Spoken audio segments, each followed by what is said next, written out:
हूँ। इन 75 खिलाड़ियों को नौकरी देकर नाखून कटा के शहीद होने वाली बात है। मैं आपको यकीन दिलाऊं या गंभीरता से कह रहा हूं कि 22 जनवरी जो होगा वो पूरे भारत के लिए होली और दिवाली होगी।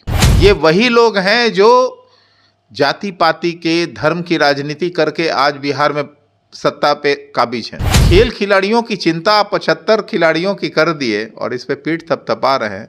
अभी ना जाने कितने खिलाड़ी ऐसे बचे हुए हैं। मैं इस निर्णय का स्वागत करता हूं, लेकिन इतना देर से निर्णय क्यों? देखिए, एक तरफ जो है देश में अयोध्या मंदिर की जो निर्माण रखी जा रही है, प्राण प्रतिष्ठा है 22 तारीख को, उसकी लेकर तमाम जो जनता है काफ़ी उत्साहित है। लेकिन बिहार में इसको लेकर सियासत गर्म है। हमारे साथ लोक जनशक्ति पार्टी रामविलास के प्रवक्ता राजेश भट्ट जी हैं।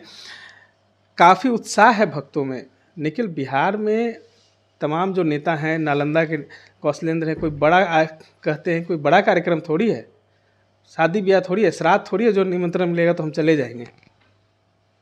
तो बड़ी हैरत होती है ऐसे नकारात्मक बात करने वालों पे। ये लोग देखिए किसी सोची समझी राजनीति के तहत, रणनीति के तहत ये लोग ऐसा बोलते हैं, और सिर्फ कौशलेंद्र जी के लिए ही ये लागू नहीं है। हम तो देख रहे हैं कि एक पार्टी जो लगातार श्रृंखला में बोले जा रही है, निश्चित तौर पर किसी का सह होगा। कभी कहते हैं कि रामायण की ये चौपाई गलत है, कभी बोलते हैं कि सरस्वती जी की पूजा नहीं होनी चाहिए, कभी बोलता है कोई कि दुर्गा माँ पर टिप्पणी करता है, कभी बोलता है आदमी कि राम मंदिर बनने का औचित्य क्या है, हॉस्पिटल बनना चाहिए। बड़ा दुर्भाग्य है। अरे भाई, राम सबके हैं, राम सबके आराध्य हैं, और 500 वर्षों की 550 वर्षों की प्रतीक्षा के बाद रामलला के मंदिर का प्राण प्रतिष्ठा होने जा रहा है। पूरे देश में एक उत्साह है, खुशी की लहर है। मतलब मैं आपको यकीन दिलाऊं या गंभीरता से कह रहा हूं कि 22 जनवरी जो होगा वो पूरे भारत के लिए होली और दिवाली होगी। एक भव्य नज़ारा होगा।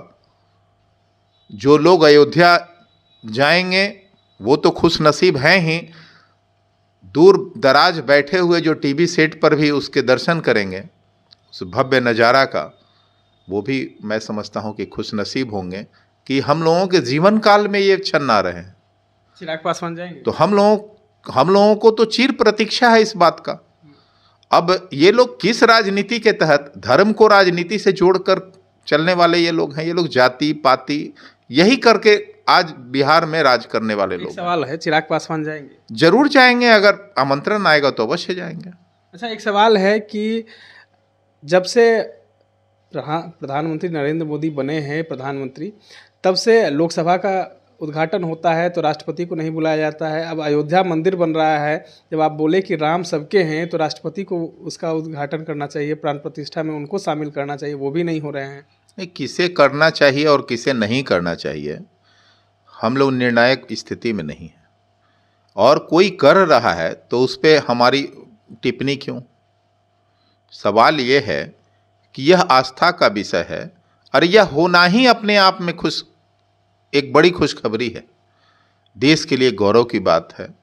भाई, 550 वर्षों बाद जिस सनातन संस्कृति की हम बात करते हैं, उसके सबसे बड़े आराध्य जो है भगवान श्री राम जी का, रामलला जी का जो है प्राण प्रतिष्ठा कार्यक्रम होगा, एक भव्य मंदिर का उद्घाटन होगा उस दिन।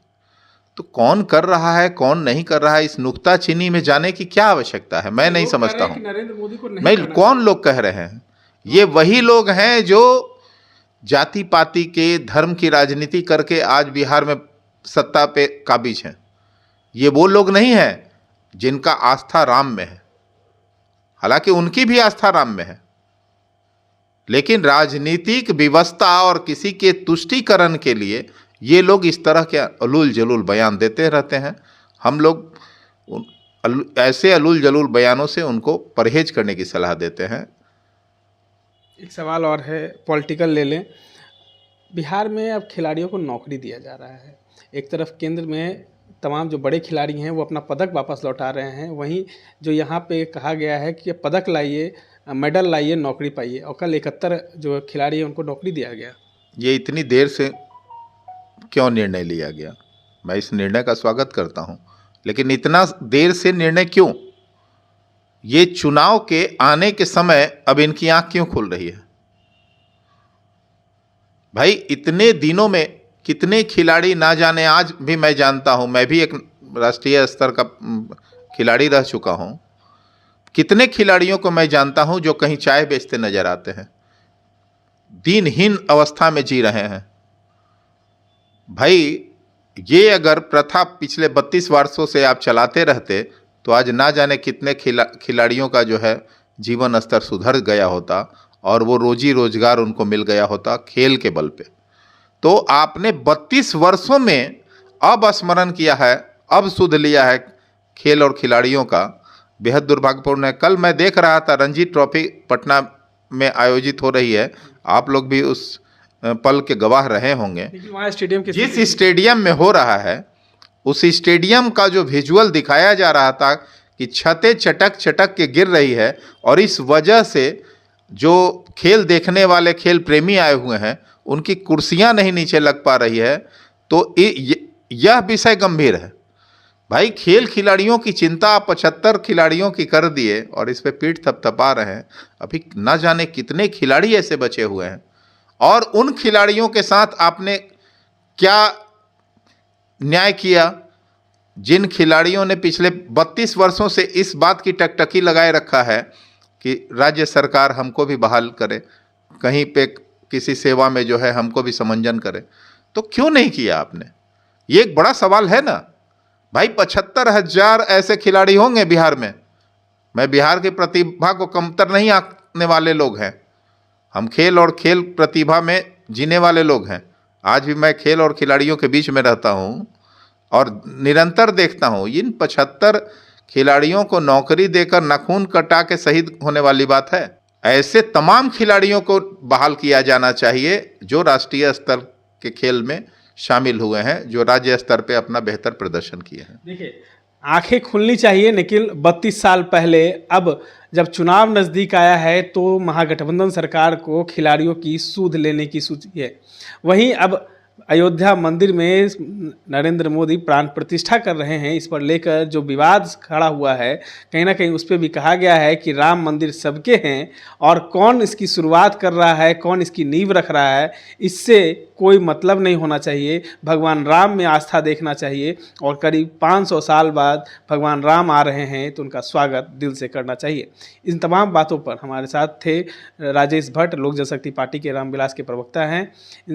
इसी तरह के तमाम अपडेट्स के लिए बने रहे देशवा न्यूज़ के साथ। धन्यवाद।